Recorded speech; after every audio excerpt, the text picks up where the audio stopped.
wabarakatuh. Halo teman-teman semua, bagaimana kabar teman-teman semua? Semoga teman-teman sehat selalu ya.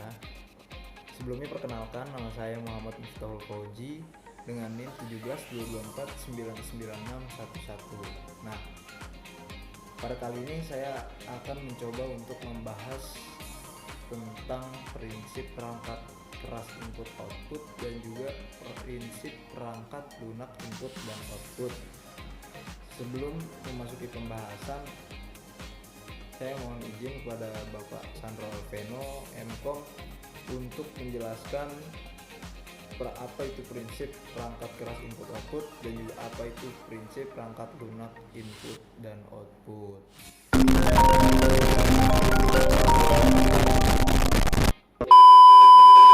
Semoga Bapak dalam keadaan sehat juga ya Pak. Coba kita mulai pembahasan kita, yaitu tentang prinsip perangkat keras input dan output. Apa sih prinsip perangkat keras input dan output itu? Nah, prinsip perangkat keras input dan output itu adalah bagaimana perangkat keras atau hardware itu dapat diproses, diolah, dan juga diprogram secara baik. Maka di dalam prinsip perangkat keras ini memiliki manajemen. Nah, di dalam manajemen ini memiliki fungsi-fungsi. Di antaranya yaitu mengirimkan perintah ke perangkat input output agar menyediakan layanan akses.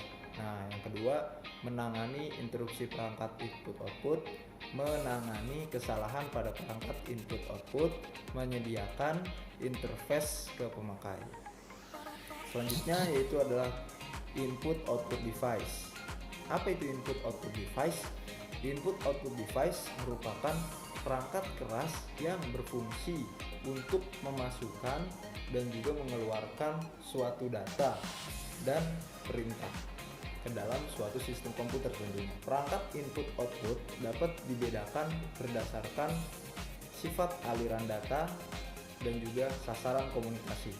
Nah, sifat aliran data dibedakan menjadi dua, yaitu perangkat berorientasi blok dan perangkat berorientasi karakter. Perangkat berorientasi blok itu mengirim dan menerima informasi sebagai blok berukuran tetap. Selanjutnya perangkat berorientasi karakter itu mengirim atau menerima karakter untuk membentuk suatu struktur blok. Nah, contohnya itu adalah terminal, line printer, dan juga mouse. Kedua yaitu adalah sasaran komunikasi. Nah, sasaran komunikasi dapat dibedakan menjadi tiga. Yang pertama yaitu perangkat yang terbaca oleh manusia, perangkat yang terbaca oleh mesin, dan juga untuk komunikasi. Nah, perangkat yang terbaca oleh manusia itu contohnya apa sih? Contohnya itu adalah VDT atau Video Display Terminal yang terdiri dari monitor, mouse, dan juga keyboard. Selanjutnya perangkat yang terbaca oleh mesin.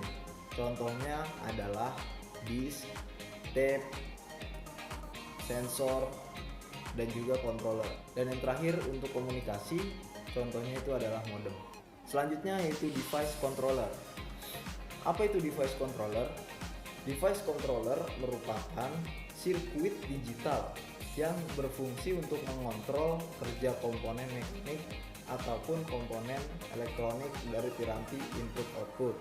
Contohnya yaitu unit tape magnetic, dan device controller ini memiliki dua unit komponen, yaitu komponen elektronik dan juga komponen mekanik. Pembahasan selanjutnya yaitu adalah direct memory access atau DMA.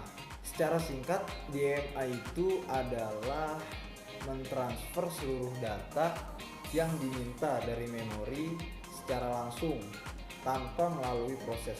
Nah, jadi di dalam tahap ini tidak ada pemrosesan apapun. Pertama sudah jelas memaksimalkan dan juga meningkatkan kinerja pada input output itu sendiri, dan juga yang kedua itu untuk meminimalisir overhead. Nah, yang kedua itu ada prinsip perangkat lunak input output.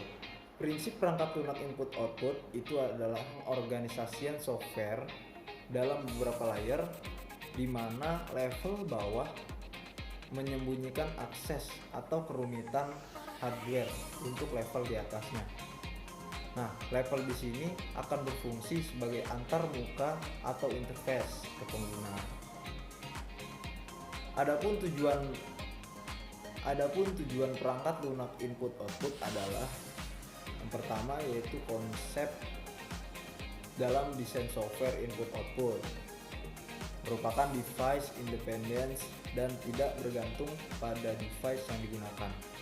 Yang kedua yaitu adalah penanaman file, berkas atau perangkat. Nah, yang ketiga itu ada error handling. Nah, error di sini harus ditangani dengan hardware.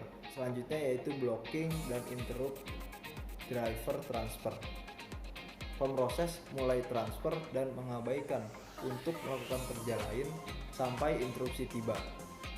Program sampai sangat lebih mudah ditulis jika operasi input-output berorientasi blok. Setelah perintah read, kemudian program ditunda secara otomatis sampai data tersedia di buffer. Selanjutnya ada serial untuk mengimplementasikan tujuan atau kriteria perangkat lunak input-output dipisahkan dalam 3 layer, yaitu interrupt handler, device driver, dan juga device independent input-output software. Yang pertama itu interrupt handler. Interrupt harus disembunyikan agar dapat terlihat rutin berikutnya. Device driver diblok saat perintah input-output diberikan dan menunggu interupsi.